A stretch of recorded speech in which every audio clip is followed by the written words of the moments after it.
Burnout isn't just a personal issue or a moment of weakness, it's a systemic phenomenon, a structural reality built into the modern economy.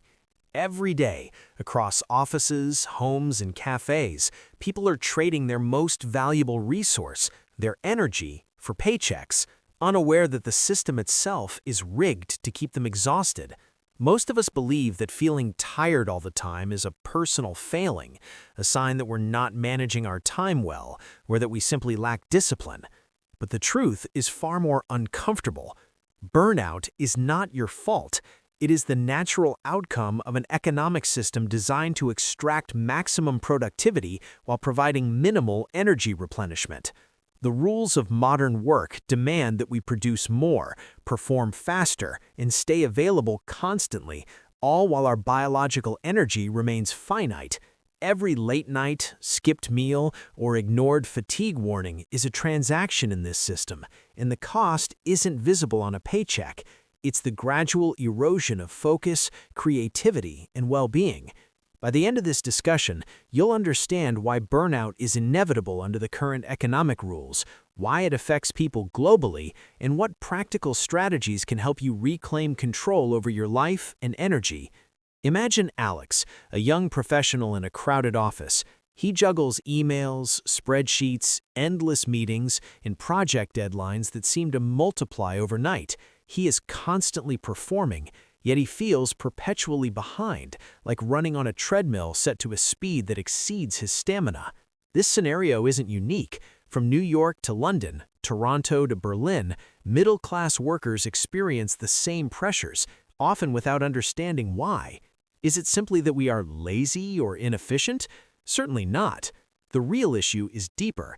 An economic mechanism that rewards output and punishes rest, and that leverages human energy as a resource to be consumed.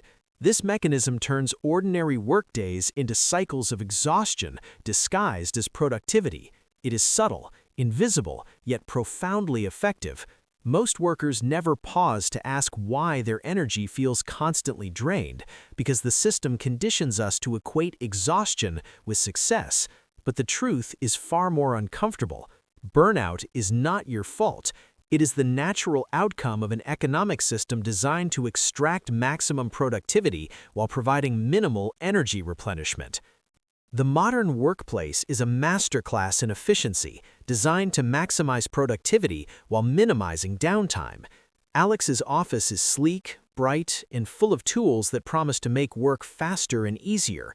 Productivity apps, communication platforms, and project tracking software promise efficiency, yet they often do the opposite. They fragment attention, create a sense of perpetual urgency, and subtly demand that workers be available every waking hour. The economy thrives on this constant engagement, but the human brain and body are not built for it. We are optimized for periods of focused effort interspersed with rest, reflection, and recovery.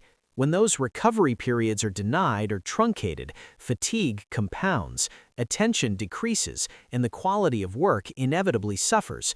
The more the system demands, the less it respects human limits, and the more burnout becomes inevitable.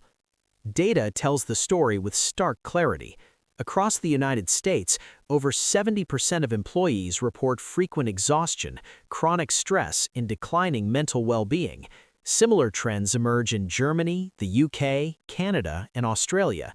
This is not random or isolated, it is systemic. The pattern is global, showing that burnout is not a personal issue, but an economic one. Companies and organizations operate on a logic that prioritizes output, revenue, and efficiency over human well-being. Human energy becomes a currency, consumed relentlessly without a guaranteed mechanism for replenishment. Workers are expected to give their attention, focus, and creativity as if they were inexhaustible resources, yet biology and psychology disagree.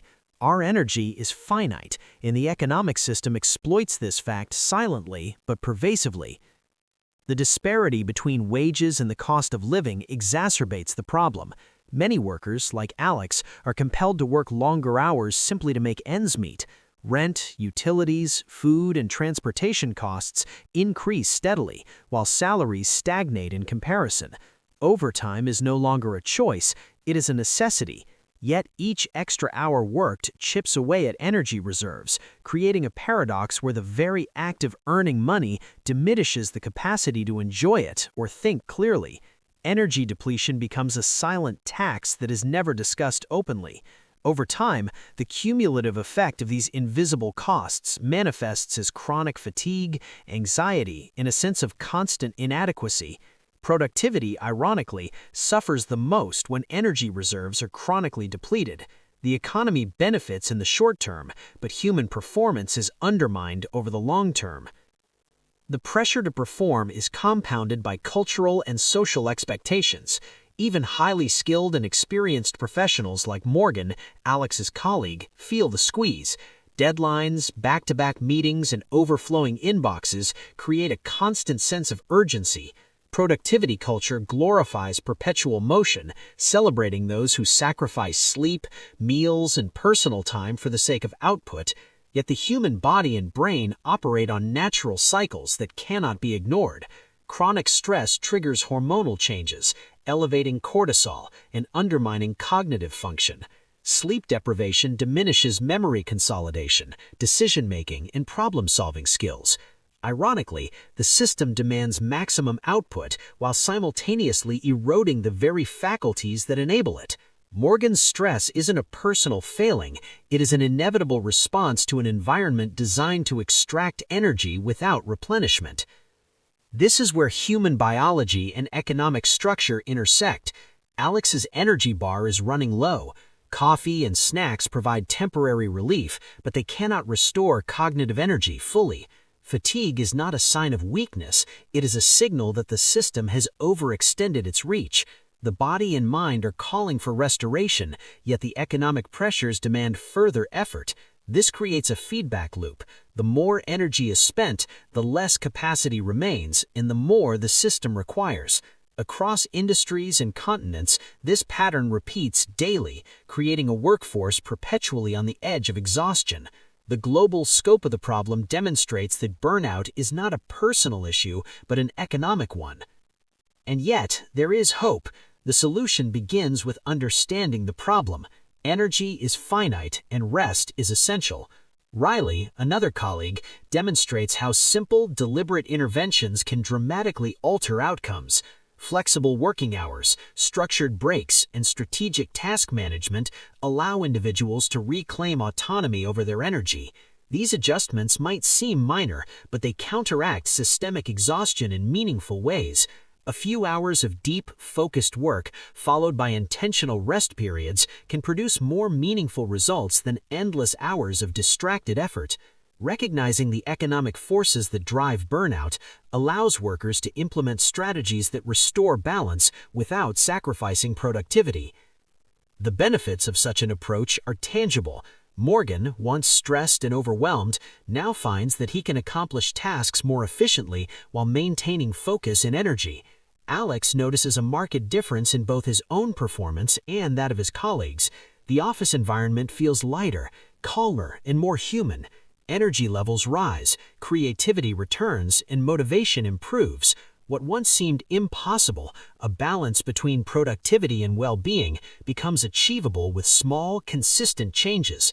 The paradox is striking. By working smarter, resting strategically, and respecting human limits, output actually increases. Productivity is not the enemy of recovery, it is enhanced by it. The science behind this is clear. Human brains require downtime for consolidation of memory, problem-solving, and creativity. Without sufficient rest, neural pathways weaken, attention diminishes, and performance declines. Energy is the currency of cognitive and emotional function. Protecting it is not a luxury, it is a prerequisite for sustainable success. By integrating flexibility, intentional rest, and balanced workloads into daily routines, individuals can restore the energy necessary to thrive both professionally and personally. This is not about working less, it is about working smarter, strategically, and sustainably. Across the workplace, these principles apply universally. Collaboration becomes more effective when team members are well rested. Projects are completed more efficiently when energy is allocated wisely.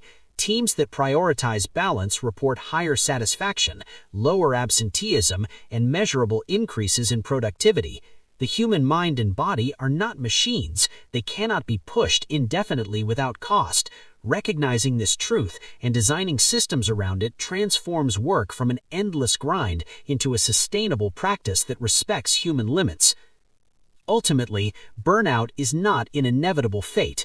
It is the result of predictable economic pressures, misaligned priorities, and systemic disregard for human energy. By understanding these forces, adopting flexible routines, and protecting time for recovery, individuals can reclaim autonomy, improve performance, and enhance well-being. The lessons are simple, yet powerful. Energy is finite, rest is essential, productivity is enhanced by balance, and systemic pressures can be navigated intelligently. By integrating these principles, individuals reclaim autonomy,